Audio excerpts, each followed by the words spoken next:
Salut à tous, ici Benjamin Blanchard. Bienvenue sur ma chaîne où l'on explore ensemble le monde passionnant des technologies modernes. Si vous êtes intéressé par les dernières innovations et que vous voulez rester à jour sur ce qui change notre quotidien, pensez à vous abonner. Aujourd'hui, on va plonger dans un sujet incontournable des nouvelles tech.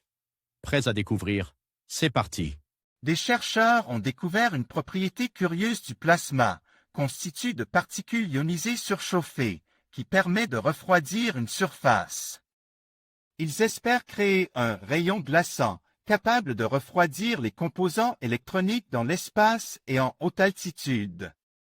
Les rayons glaçants sont jusqu'à présent restent de l'ordre de la science-fiction, et principalement réservés aux armes des méchants, comme Mr. Freeze dans Batman ou Captain Cold dans The Flash. Pourtant, un groupe de scientifiques, mené par le professeur Patrick Hopkins de l'Université de Virginie aux États-Unis, travaille actuellement sur une version bien réelle. Dans 2 articles publiés dans les revues Nature Communication et ACS Nano, les chercheurs détaillent comment ils sont parvenus à utiliser du plasma pour créer du froid.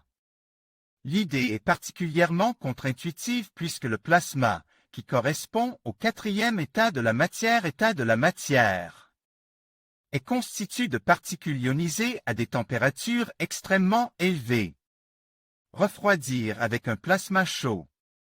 Les chercheurs sont parvenus à mesurer la température de manière extrêmement précise lorsqu'un jet de plasma des hélium frappe une surface plaquée or. Ils ont découvert qu'avant de chauffer, la surface est brièvement refroidie. Ils ont déterminé que cet effet est produit par l'évaporation d'une couche ultrafine de molécules de carbone et d'eau. Pour l'instant, ils ont réussi à réduire la température de la surface de plusieurs degrés pendant quelques microsecondes, mais ce n'est que le début. Les chercheurs ont reçu un financement de l'US Air Force à hauteur de 750 000 $ sur 3 ans afin de créer un prototype.